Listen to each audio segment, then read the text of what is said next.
Bonjour, bienvenue à l'émission Entrevue. Aujourd'hui, je reçois le docteur Evelyne Bourdua-Roy. Bonjour. Bonjour. Docteur Bourdua, vous êtes médecin à la clinique, la coopérative de Contrecœur. Oui.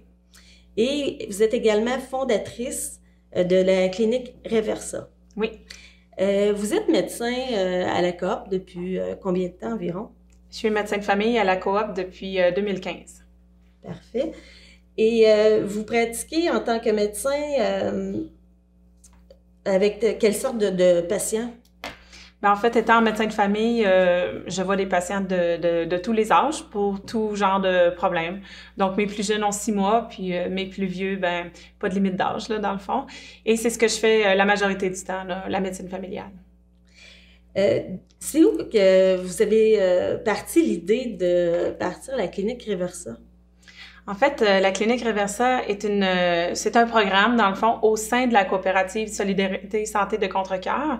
Et c'est une clinique, donc, dans le fond, un programme qui vise à aider les gens à renverser certains problèmes de santé liés au style de vie, comme par exemple le diabète de type 2, le prédiabète, le syndrome métabolique, l'excès de poids, donc l'obésité ou le surpoids, mais aussi d'autres problèmes du genre hypertension artérielle, goutte, syndrome des ovaires polykystiques, fatigue chronique, douleur chronique, etc.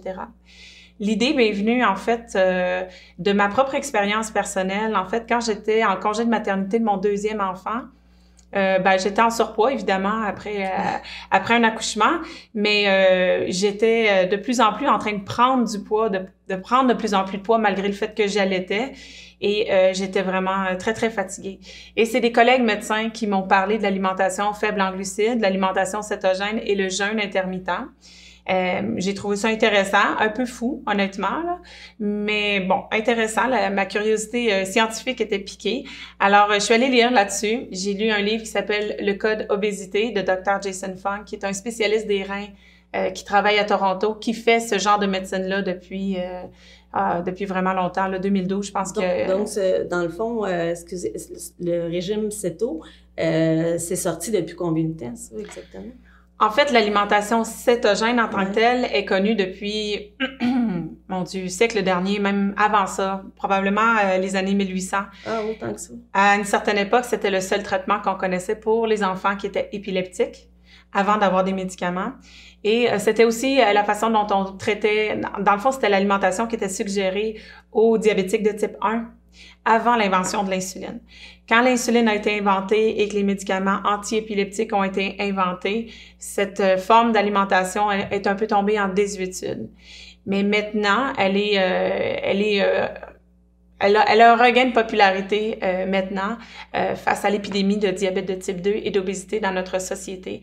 Donc, elle a fait un peu un retour dans les années 90-2000 aux États-Unis, en Europe aussi. Puis là, la vague commence à déferler au Canada et au Québec. OK. Donc, c'est vraiment ça qui vous a attiré vers ce régime-là, j'appelle ça le régime. Je ne sais pas si j'ai le bon terme en tant que tel. Est-ce qu'on appelle ça un régime ou un mode de changement d'alimentation? Moi, j'aime mieux appeler ça une alimentation, un peu comme quelqu'un qui est végétarien. Tu sais, on dit pas à quelqu'un qui est végétarien, ouais, ta diète, là. On dit, c'est une alimentation végétarienne, ou on peut appeler ça un mode de vie parce que ça vient aussi avec, souvent, ça vient avec du jeûne intermittent ou du jeûne prolongé. Pas nécessairement, mais ça peut. Ça vient avec une certaine philosophie aussi, là, dans le fond. Fait que c'est plus une alimentation. Donc, cette alimentation-là, effectivement, est très puissante pour les plusieurs problèmes de santé qui sont liés au style de vie, qui sont liés à l'alimentation standard, là, disons. OK. Puis vous avez décidé de fonder ça en quelle année, la clinique Reversa? En fait, je suis allée me faire former d'abord parce qu'on n'apprend pas ça à la faculté de médecine, ce genre de traiter avec la nourriture, traiter avec l'alimentation. Malheureusement, c'est pas nécessairement ce qu'on nous apprend sur les bancs d'école. Et donc, je n'avais pas cette expertise-là. Je l'ai essayé sur moi-même et ça a fonctionné pour moi. J'ai perdu beaucoup de poids, j'ai gagné beaucoup d'énergie. Mais de là à le faire avec des patients qui ont des pathologies, c'était plus compliqué. Donc, je suis allée me former à Toronto avec le Dr. Jason Fung. Et par la suite, beaucoup de congrès là, aux États-Unis. J'ai beaucoup de crédits de formation médicale continue. Je suis même allée obtenir ma certification en médecine de l'obésité tout récemment. Là, je viens de recevoir le diplôme par la poste d'ailleurs. Et oui, félicitations. J'ai vu ça justement sur votre Facebook. Merci, c'est gentil. On est 9 au Québec à avoir cette certification-là maintenant, la médecine de l'obésité. On peut pas dire que la médecine de l'obésité ou la médecine basée sur l'alimentation pour le renversement des maladies chroniques, on peut pas dire que c'est ce qui est le plus populaire à l'heure actuelle, disons. C'est un petit peu plus glamour, un petit peu plus populaire là d'y aller avec des médicaments, la toute dernière molécule, le traitement le plus high-tech, là, disons. Mais moi, je pense qu'à la base de tout, ça prend une bonne alimentation si on veut être en bonne santé. Donc, je me suis formée dans l'année 2016 et on a ouvert nos portes en janvier 2017. Puis vous avez combien de cliniques maintenant? On a une succursale à La Sarre en Abitibi et on en a une à Québec qui vient tout juste d'ouvrir. Est-ce que je me trompe quand je dis qu'on parle d'une rééducation alimentaire par l'alimentation cétogène? Non, vous avez entièrement raison. En fait, une rééducation, une réadaptation, c'est souvent ça qu'on dit. On dit à nos patients, dans le fond, l'alimentation que vous suivez depuis toute votre vie ou depuis récemment vous a amené à être là où vous êtes maintenant. Si vous avez un poids santé et que vous êtes en parfaite santé, tant mieux, vous avez trouvé ce qui fonctionne pour vous.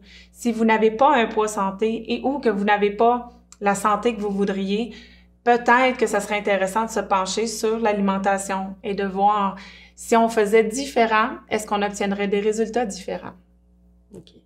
En quoi consiste l'alimentation cétogène? En fait, l'alimentation cétogène ou céto, la plupart des gens l'appellent céto. Oui. C'est un peu la même chose en anglais, tout le monde l'appelle keto. C'est pas tout à fait vrai d'appeler cette alimentation-là céto ou keto. J'aimerais apporter une précision à ce sujet. Dans le fond, en général, on parle d'alimentation faible en glucides et riche en lipides. C'est faible en glucides, riche en lipides par rapport au standard, à la norme, là, le guide alimentaire canadien, le guide alimentaire américain. Donc, par rapport à ça, c'est plus faible en glucides, plus riche en lipides. Et faible en glucides, on parle de 100 grammes de glucides nets et moins par jour. Alors que l'alimentation cétogène, c'est 20 grammes à peu près, ça dépend des gens, mais autour de 20 grammes de glucides nets par jour et moins.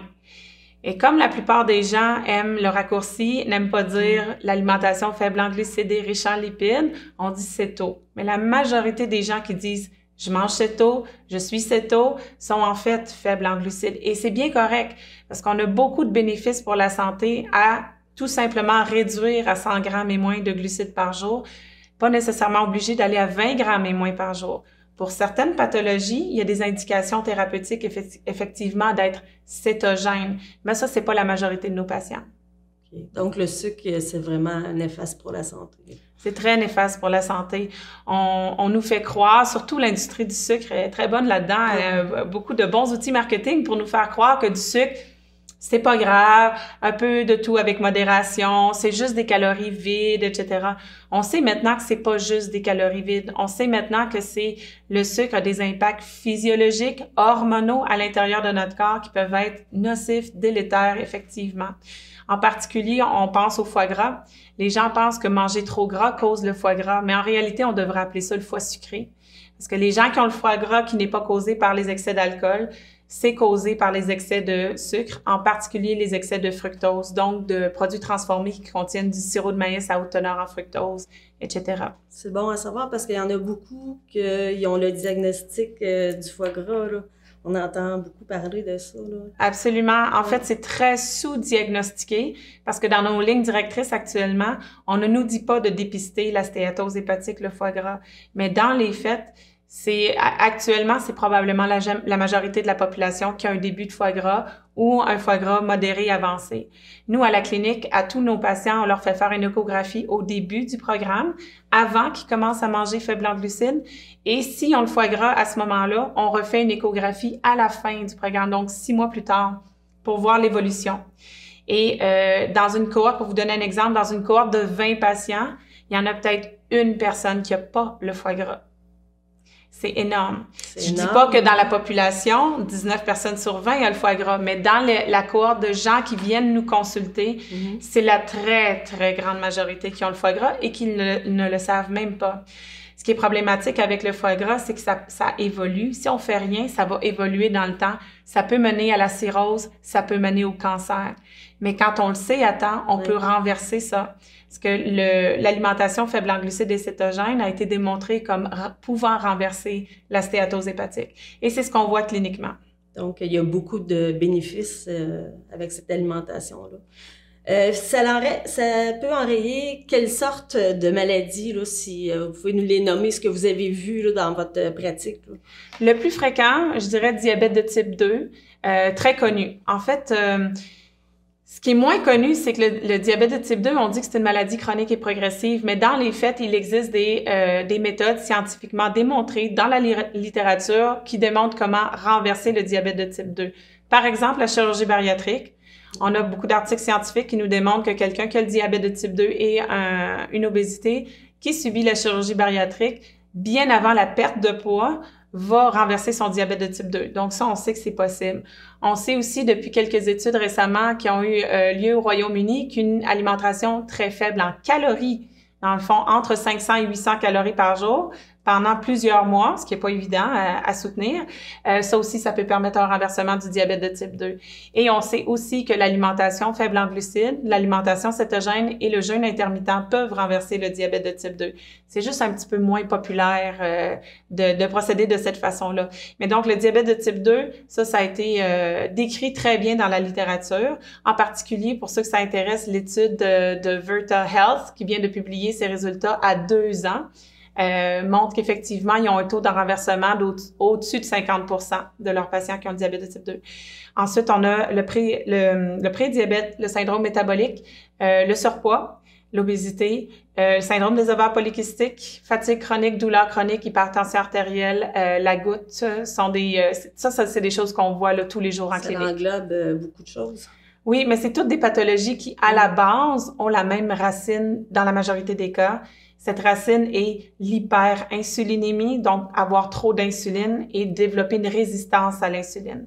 Ce qu'il faut comprendre, c'est que quand on mange du sucre ou quand on mange des glucides, donc pain, pâtes, patates, riz, tous les aliments qui sont transformés, tous les aliments qui sont à base de farine, par exemple, quand on met ça dans notre corps découpe ça en petites molécules de glucose, entre autres, glucose, fructose, galactose, mais ce sont des petites molécules de sucre.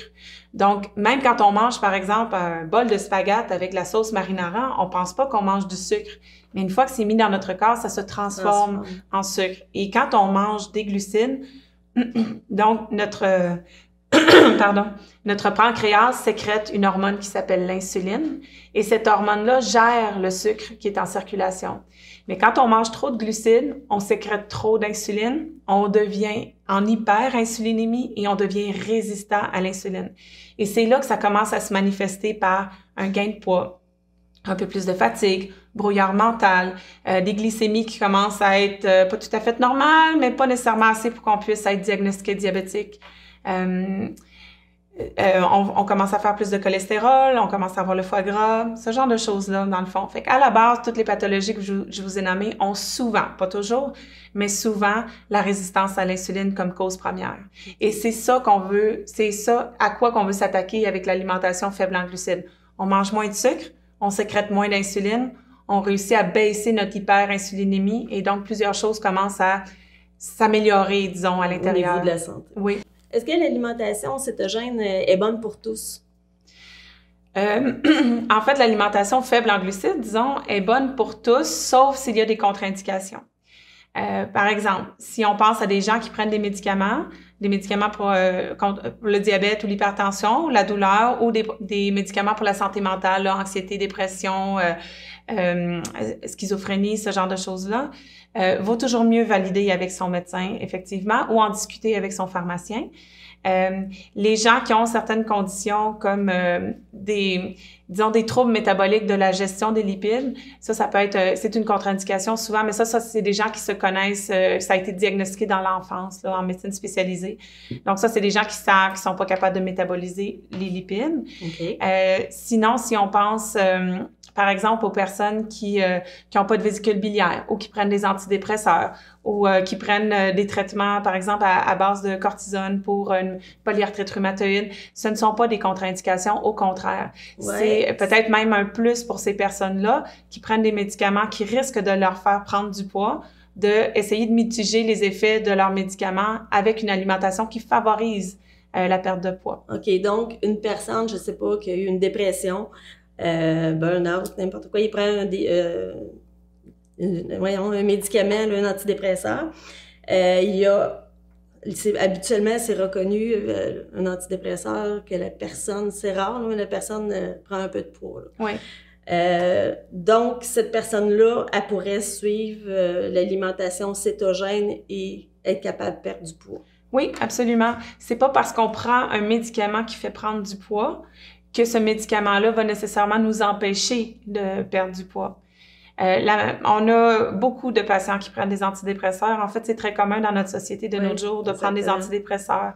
On a beaucoup de patients qui prennent tout genre de médicaments, dans le fond, même de la cortisone qui fait grossir, évidemment. Et on réussit à avoir des beaux résultats souvent avec ces patients-là. Ah, c'est très bon à savoir. Je pense qu'il y en a qui vont aimer entendre ça. Je vais vous demander, vous assurez un suivi lorsque les personnes adhèrent à l'alimentation cétogène. Et je sais également que les personnes ne sont pas obligées, je pense, de suivre ce suivi-là. Non, absolument. En fait, il y a des gens qui peuvent penser que je vends une diète, mais c'est pas le cas. Okay. Moi, on a monté un programme d'accompagnement pour ceux qui ont besoin, dans le fond, d'utiliser l'alimentation faible en glucides et cétogène et le jeûne intermittent comme traitement thérapeutique et pour lesquels il va y avoir des ajustements de médicaments à faire. Donc, moi, c'est ça que je fais avec mon équipe. On suit leur progrès, on les coach, on essaye de faire du troubleshooting quand il y a des problèmes qui surviennent. Et moi, je suis les médicaments, l'insuline, les hypotenseurs pour s'assurer que c'est réduit et cessé de manière sécuritaire en temps opportun. Mais dans les faits, l'alimentation faible en glucides et cétogène, quelqu'un qui prend pas de médicaments, ou quelqu'un qui a l'accord de son médecin ou qui l'accord de son pharmacien, le support, je devrais plutôt dire, de professionnels de la santé peut très bien faire ça par elle-même, toute seule à domicile. Et c'est ça que la majorité des gens au Québec font. Parce que c'est pas une alimentation qui est très compliquée, mais il y a certaines choses à savoir parce que c'est très différent de l'alimentation standard. Fait qu'il y a une couple de trucs à savoir, d'essais-erreurs, bon, mais dans les faits, c'est pas une alimentation qui est dangereuse. Ce qui peut être dangereux, c'est par exemple quelqu'un qui prend 200 unités d'insuline par jour, qui du jour au lendemain coupe toute forme de sucre, alors que l'insuline sert à gérer le sucre qui est ingéré, ben ça va être problématique. Ça peut mener à un coma, ça peut mener à une hospitalisation, soins intensifs, etc. Donc, ça, c'est dangereux, mais l'alimentation en tant que telle n'est pas dangereuse. Donc, n'importe qui peut essayer à domicile et voir comment ça va. Quelqu'un qui se sent plus en sécurité de le faire sous la supervision d'une équipe qui comprend un médecin, mais qui comprend aussi des infirmières, une psychologue, un kinésiologue, mais ils sont bienvenus de venir nous voir. Mais c'est pas, je ne vends pas une diète, tu sais, ça, tout le monde peut faire ça chez soi, tranquille, s'il n'y a pas de contre-indication ou de médicaments. Dans le fond, c'est ça. C'est ça. OK. L'autre chose que je voulais vous demander, c'est, vous avez une équipe multidisciplinaire. Pourriez-vous nous en parler? Oui, effectivement, ça c'est changer les habitudes de vie, dont l'alimentation par exemple. C'est pas quelque chose qu'on peut faire tout seul dans notre bureau là avec tu sais un 15-20 minutes de rendez-vous avec les patients. Donc, dans le fond, ce qu'on a créé comme programme, c'est un programme sur 6 mois avec une équipe multidisciplinaire. Donc, on a des infirmières, on a des assistants médicaux, on a un kinésiologue qui est cétogène lui-même aussi. Okay. On a une psychologue aussi qui elle-même a adopté l'alimentation faible en glucides et le jeûne intermittent. Donc, c'est vraiment des professionnels de la santé qui ont adopté eux-mêmes ce mode de vie-là et qui sont là pour soutenir les patients là, dans leur cheminement. Comme le psychologue, exemple, est là pour quoi? Soutenir, motiver? En fait, la psychologue, elle rencontre pas nécessairement tous nos patients. Ça dépend si on voit s'il y a un besoin. Souvent, dans les faits, on a des patients qui ont fait tous les régimes de la Terre.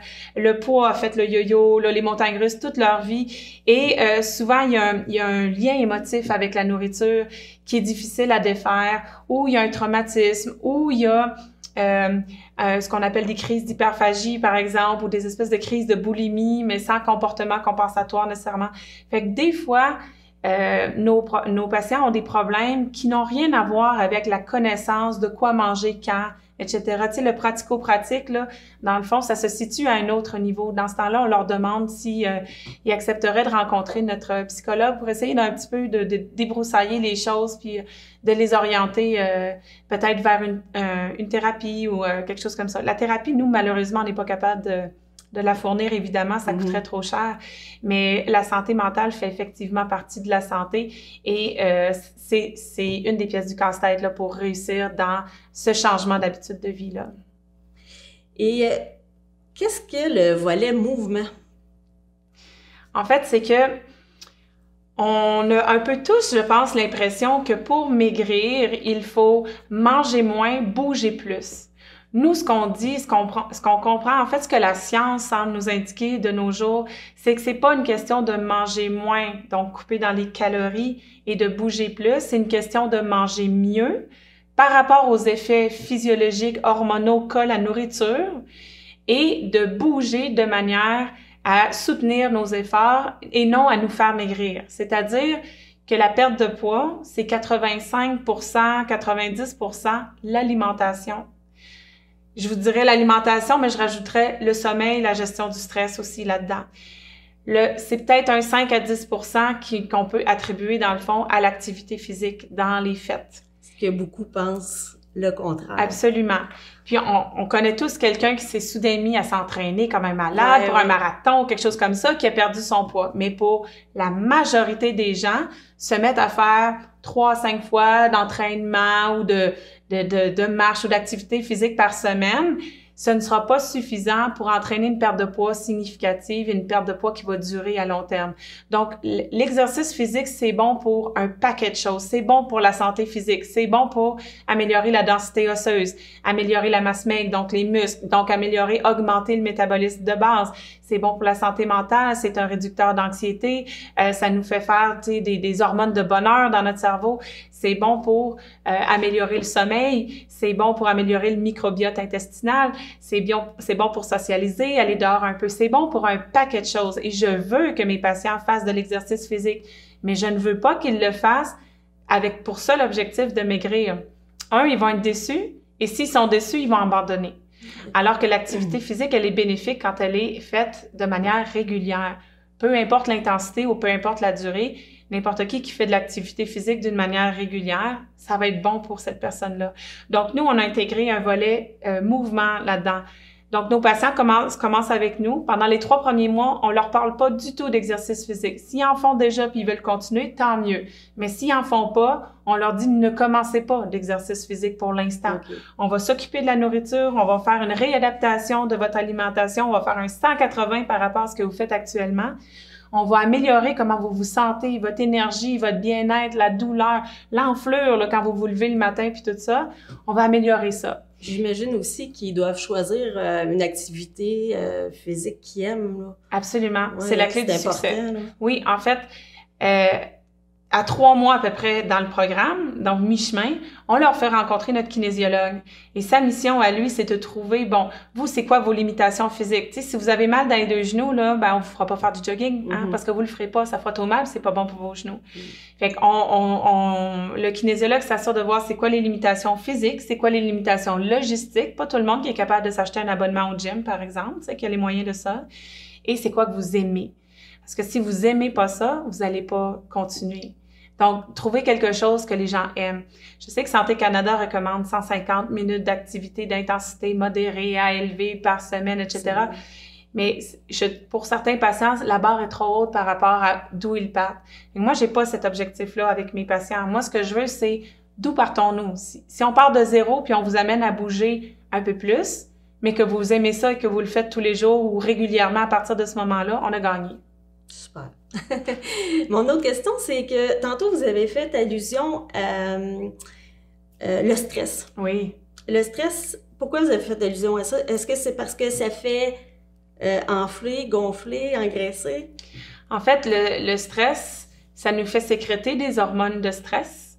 Et ces hormones de stress-là, fut un temps, servaient à nous faire agir, genre prendre la fuite ou ben non, attaquer. Donc, quand on est stressé, notre corps produit des hormones qui, entre autres, font en sorte qu'on produit du sucre. Fait qu'on a du sucre qui circule dans notre corps, qui est prêt à être utilisé comme carburant. Dès qu'on a attaqué ou à fuir, on a tout ce qu'il faut, nos muscles sont prêts, ils ont le sucre qui circule. Mais dans le stress chronique de la vie moderne, souvent, c'est pas un stress d'origine physique. C'est des soucis financiers, des soucis maritaux, par exemple, un stress avec notre enfant à l'école, etc. Fait que c'est des stress qui sont psychologiques.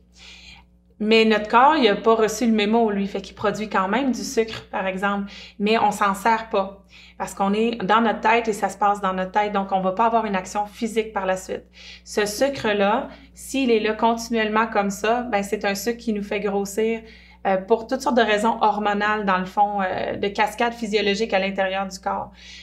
L'hormone du stress, une des hormones suprêmes du stress, c'est le cortisol. Mais le cortisol, ça a un impact sur l'insuline, la résistance à l'insuline, le taux de sucre en circulation dans le sang, etc. Fait que tout ça, quand on subit du stress de manière chronique, la majorité des gens vont finir par grossir. Il y a des gens, quand ils sont très, très stressés, ils arrêtent de manger, ils maigrissent. Mais la majorité d'entre nous, en fait, c'est plutôt le contraire. Par ailleurs, quand on est très stressé, on peut avoir tendance à manger oui. Et on choisit pas nécessairement du chou kale, tu sais, à ce moment-là, tu sais, on a envie de manger. Oui, parce que ça nous fait produire des hormones de réconfort, ouais, dans le fond. Plaisir, ouais. Oui, ça nous calme, ça nous fait plaisir, etc. Donc, c'est deux choses, dans le fond, qui font en sorte que quand on subit du stress chroniquement, c'est pas favorable pour nos taux de sucre dans le sang si on est diabétique ou la prise de poids. Donc, la gestion du stress est absolument clé là, dans un processus d'amélioration de la santé métabolique et de perte de poids. Très intéressant. Docteur, est-ce que vous pourriez nous parler de vos ateliers conférences? Oui, ben on donne souvent des conférences, dans le fond, un petit peu partout dans la province pour essayer, dans le fond, de donner de l'information au grand public. C'est des conférences souvent qui ciblent le grand public, dont n'importe qui peut s'inscrire. Est-ce que c'est gratuit ou il y a des frais? Il y a des frais, dans le fond, parce que ça nous coûte la location d'une salle, un technicien, etc. Là, fait que c'est pas à but lucratif. Là. Le but, dans le fond, c'est de faire connaître l'alimentation faible en glucides et cétogènes et le jeûne intermittent pour que les gens s'y intéressent et que les gens comprennent que c'est à leur portée aussi, qui n'ont pas besoin de s'inscrire nécessairement dans un programme avec un suivi médical si c'est pas pertinent dans leur cas. Ils n'ont pas besoin de dépenser des fortunes à faire ça. C'est à la portée de tous. Mais il faut bien se renseigner pour pas faire ça n'importe comment. C'est un peu comme l'alimentation végane aussi. L'alimentation végane, on peut pas juste s'improviser végane. Il faut lire sur le sujet. Il faut comprendre comment combiner les aliments puis comprendre comment ne pas avoir des carences. Donc, il faut lire un minimum puis comprendre un minimum pour adopter une nouvelle alimentation. Et l'alimentation faible en glucides et cétogènes, ben, c'est la même chose. Il faut s'informer pour bien comprendre, pour bien le faire. Est-ce que l'alimentation cétogène, c'est dispendieux? Ça peut être dispendieux, mais c'est un peu comme l'alimentation standard, tu sais. On peut décider qu'on mange du homard ou du caviar tous les soirs, ça va être très dispendieux, mais on peut décider qu'on garde ça très, très simple, très petit budget, et ça se fait aussi, on peut faire ça très fancy, compliqué, cuisiner plein de choses avec de la farine d'amande puis des ingrédients inhabituels qu'on connaît pas nécessairement, qu'on fait venir par... Oui, ça peut être ça. Mais ça peut être très, très, très, très, très simple. J'ai des patients qui cuisinent pas du tout. J'ai des patients qui sont toujours sur la route, comme des camionneurs. J'ai des patients qui ont un seul revenu, plusieurs enfants, que c'est plus compliqué comme ça. Ça se fait là, pour tous les budgets et pour tous les degrés de difficulté. Les cordons bleus aux non-cuisiniers. Là. Et pour exemple, l'inscription pour aller vous voir, est-ce que vous avez des modes de paiement pour ceux qui auraient un petit peu moins d'argent? Là? Oui, absolument. Il y a toujours moyen de prendre en compte. Moi, je veux toujours aider et travailler avec des patients qui sont ultra motivés puis qui veulent faire ça et je veux pas que l'argent soit problématique. J'aimerais bien que que les résultats qu'on ait accrochent, disons, l'œil du gouvernement puis qui décide que d'implanter des cliniques entièrement couvertes par la RAMQ, des cliniques comme la nôtre, ça serait vraiment l'idéal pour essayer de contrer la pandémie qu'on a actuellement d'obésité, de diabète de type 2, mais pour l'instant, on n'en est pas rendu là. Donc, malheureusement, effectivement, il y a des frais pour participer à notre programme, mais les gens qui ont vraiment des revenus très limités peuvent toujours en discuter avec nous et on arrive, habituellement, on arrive à trouver un terrain d'entente. Là. Vous êtes docteur, mais vous êtes aussi écrivaine. Oui.